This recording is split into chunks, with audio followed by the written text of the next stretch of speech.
Okay, question 5. Okay, so we've got given two particles, each have a 2 microcoulomb charge as shown in the figure.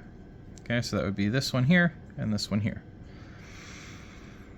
And a particle with Q of 1.28 times 10 to the negative 18. So that's this extra Q here in the middle, at the origin. Part A. What is the net force exerted by the two microcoulomb charges on charge Q? Okay. So for part A, we look at force, which was KQQ over R squared. These were in absolute values. This was a vector. Okay. Now if we look at the first set of two charges, we have a 2 microcoulomb charge, and that is going to hit this charge Q of 1.28 times 10 to the negative 18. And they're a distance 0.8 meters away. We're going to have to take and add that to our second set. Okay. If we look at these two charges, they're both positive, which means they're not going to like each other. They're going to want to get away. So the force on this charge, due to this charge, is going to be to the positive direction. So this one is going to face that way, positive X. If we look at the second one, K is the same. The Q on this charge is the same. The Q on that charge is the same. The distance they are away is the exact same. Okay, so we have a lot of similarities here. The force on this one, these two are both positive charges, which means they're going to want to get away from each other, which means this is going to go in the other direction. Okay. You can absolutely, if you wish, calculate them out. Okay. You would have 9 times 10 to the 9th for K. For the first Q, you'd have 2 times 10 to the negative 6th microcoulomb. For the second charge, you would have 1.28 times 10 to the negative 18. And for the radius, you would have 0.8 squared. And then you'd have the exact same thing for the minus sign, because this one is traveling in the positive X direction, and this one's traveling in the negative X direction.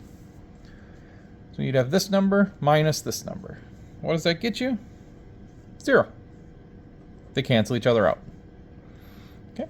You can either do the work and show me that the two numbers cancel out to get your 0 newtons, or you can write me a brief description on why it's 0 newtons and then how the forces cancel out.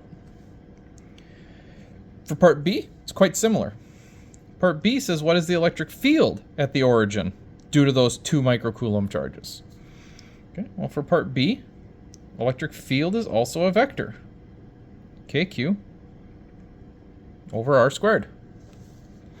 Okay. K is the same always. This Q will be wanting to give away all of its electric field. It's a positive charge, which means it will have an electric field in that same positive X direction.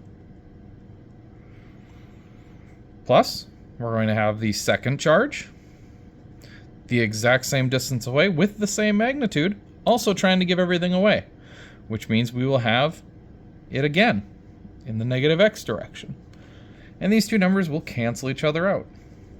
So we'll have 0 newtons per coulomb. So no electric field, no force. Part C says, what is the electric potential at the origin? Okay, so for part C, we need to look at electric potential, which is V. V is KQ over R. Okay, just the one R, not squared. And the Q is out of the absolute values. You're not looking for directions anymore. This is just a number. Okay. Okay. So we're going to have the first charge plus the second charge. The first charge, K, 9 times 10 to the 9th, times 2 times 10 to the negative 6th, over R, the distance it is away, 0.8. Okay, And then for the other one, we also have K, 9 times 10 to the 9th. Q is the exact same, R is the exact same. So really, you just have 2 of those. Okay. Plug that into the calculator and you'll see that it doesn't cancel because these are not vectors. Directions are not important. If you plug that into the calculator, you should get 45,000. Voltage potential is registered in volts. That's how you get your answer.